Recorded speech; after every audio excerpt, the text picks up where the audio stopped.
We were talking with someone, a spirit. Um, Max asked if that spirit thought we were psychotic. And he said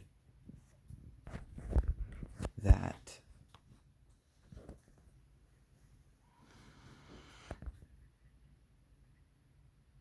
one way of looking at psychosis would be if a being's sense of reality fundamentally doesn't fit in to the accepted time period's understanding of reality. And he said, by that definition, yes, we would be very psychotic. But it's not hurting us, and it's not hurting the people around us. And then I asked, well, do you think anyone who speaks to spirits frequently, like every day, like how we do, is psychotic? And he said, no, because I am a spirit, so that would be foolish for me to think. And so Max asked,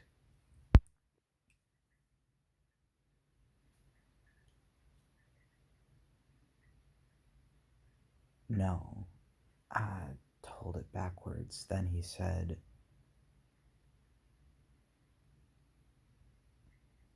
even though the current time period and country I live in believes, a lot of people believe anyone who frequently is talking to spirits as often as we do is psychotic, that just because that is the current lens of this time period does not mean that is how that was seen in the past or that how that will be seen in the future necessarily.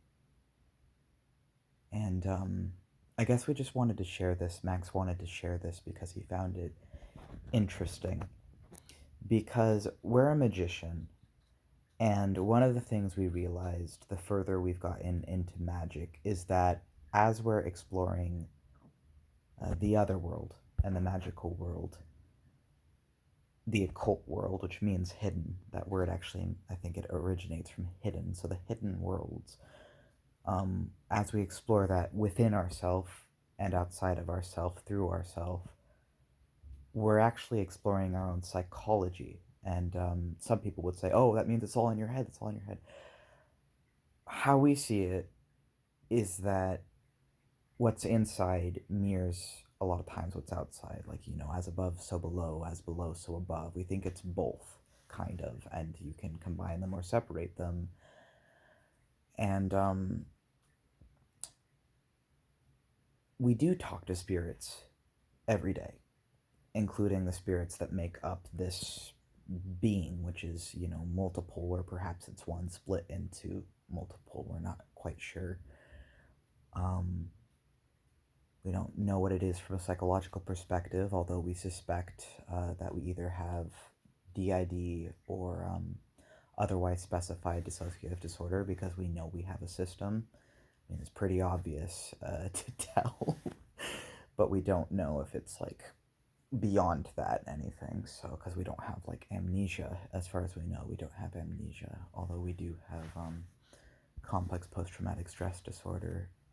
They said dissociative type complex post-traumatic stress disorder. Beyond that, we don't know. We also have autism, and these things can complicate things. But we realized as we're exploring our magic and the magical world, we are exploring our own psychology, as much as we're exploring anything else. And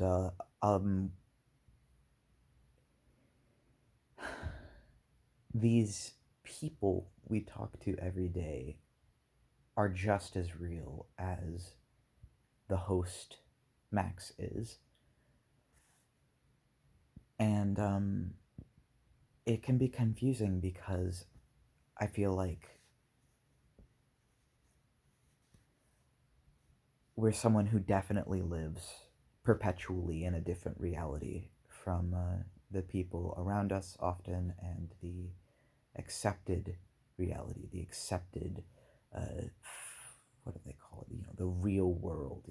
Something we were told a lot is like growing up, you're objectively wrong. Your views don't fit into the real world. Um, you're overreacting. All of these, we were for years, our views on ourself and our views on reality, just as a disabled person, but also as someone who falls under the LGBT, were just completely diminished for our entire life. And it was actually by so-called allies. They were not allies to us, not at all.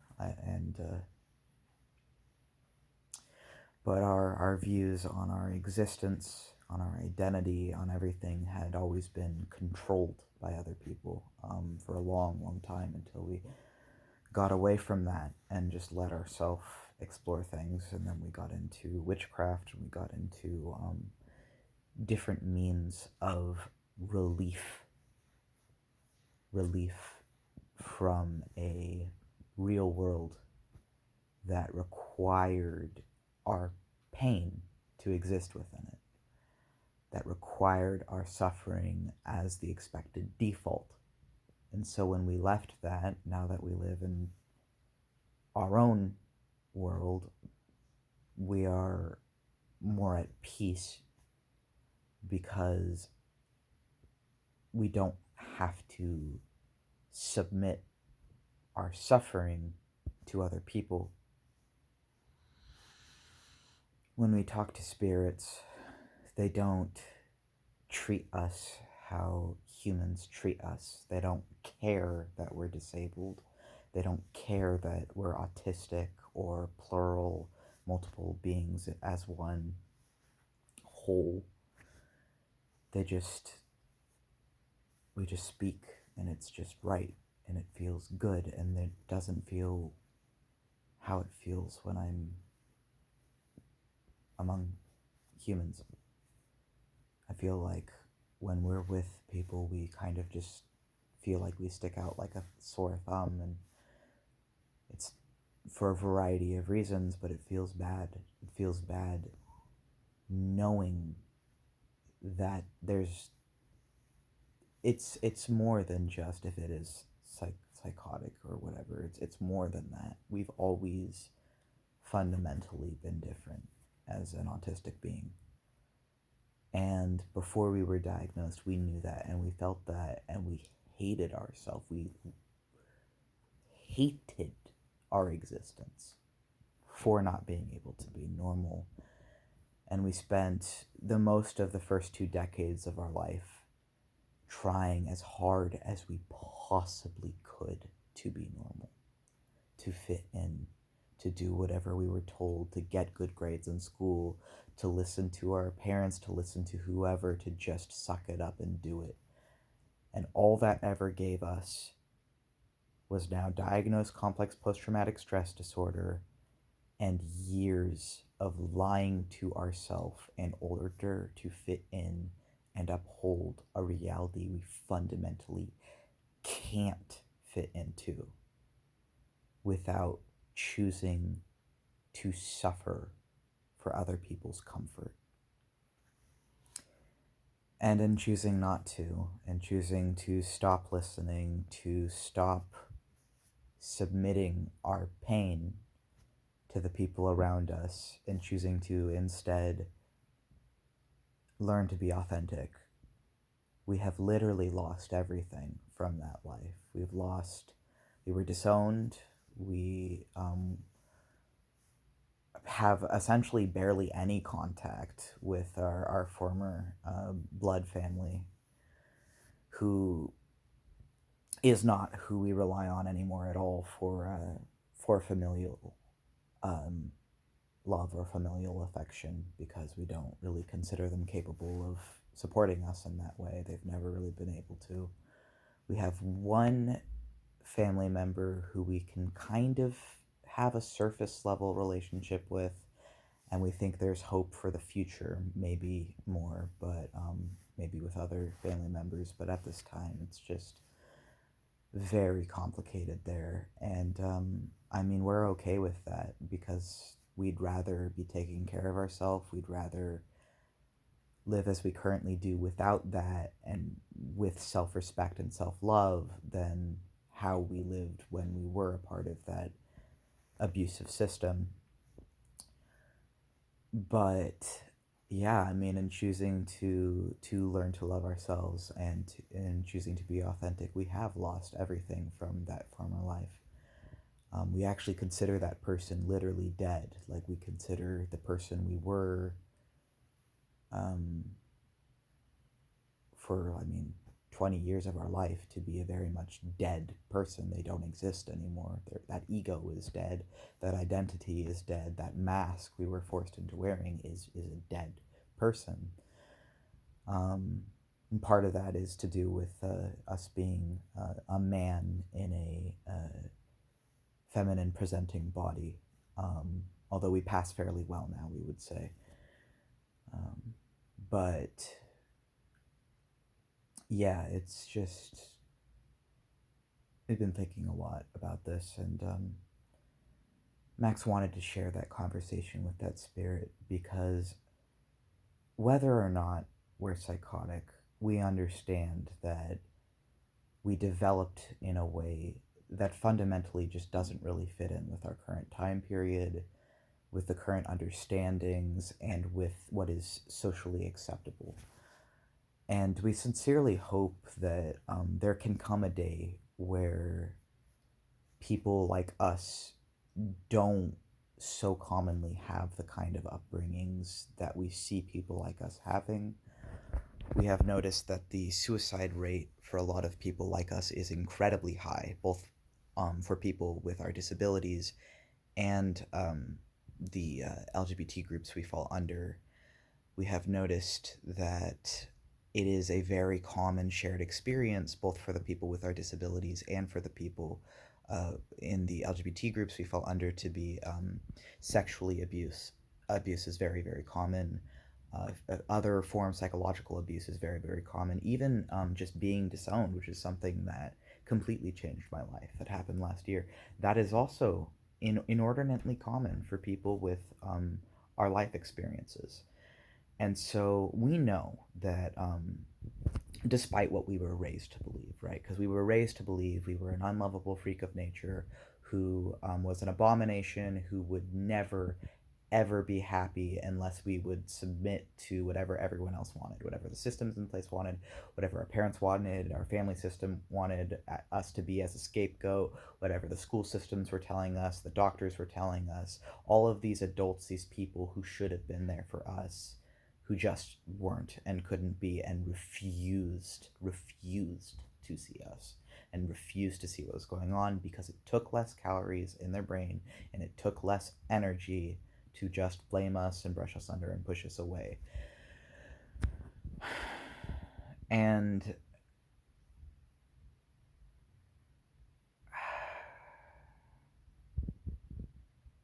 we're coming out of a sort of 3 year dark moon phase, or I guess what we mean by that is we've spent the last 3 years really hardcore unpacking a lot of different things.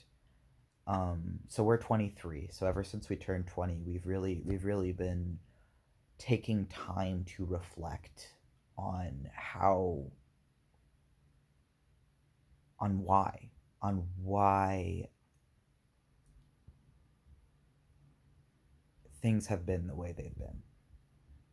And we were raised to believe we were a monster and that we were unlovable and selfish, overly combative, violent, overly emotional. We were raised to believe we were a freak, essentially, and we've been told that and had that pummeled into us our whole life. And anytime we would try and talk about it to the people most responsible, really, they would kind of just double down or dismiss or excuse or be like, oh no, it's not that. And then they do fake nice stuff or talk in a very controlled manner. It was like, oh no, we all love you and different things. But they didn't love us. They loved our mask, the mask we were wearing out of fear to survive around them. Because the real us they fucking hated, and they proved that anytime we let the mask slip even just a little bit, anytime it was the real us, there's like, this person is fucking awful, and so we got further into masking, right? And that's a very common experience for autistic people, unfortunately, as well as the other things we fall into. And everybody masks, but it's not life threatening for everyone. Not everyone masks that hard for that long. We all have to hide pieces of ourselves to survive. But when you're masking 24/7 every day, something is seriously, seriously wrong, and it's not your fault. And I guess Max just wanted to talk about this because it's something we've been thinking about. Like, where is that line, I guess, between like being psychotic or crazy or whatever and just not fitting in to the reality that is commonly accepted. And we also want to express that a lot of people, they hear certain parts and they assume we were raised religious. They assume that we were raised by like in a very like a cult like upbringing, and that's not the case at all. Actually, we were raised for most of our life as an atheist. Um, and we were taught to be against religion, because we were raised primarily by an anti-theist. Although our mother was also spiritual, and I think Christian, although she wasn't really um, as present in our life. And we now understand, looking back, that that is because she was equally as disabled as we were, and we believe she also has a lot of the same disabilities we have, although possibly undiagnosed or a different diagnosis. And we see it differently, understanding that now. Um, Anyways, I guess we just wanted to talk about that, and see you later.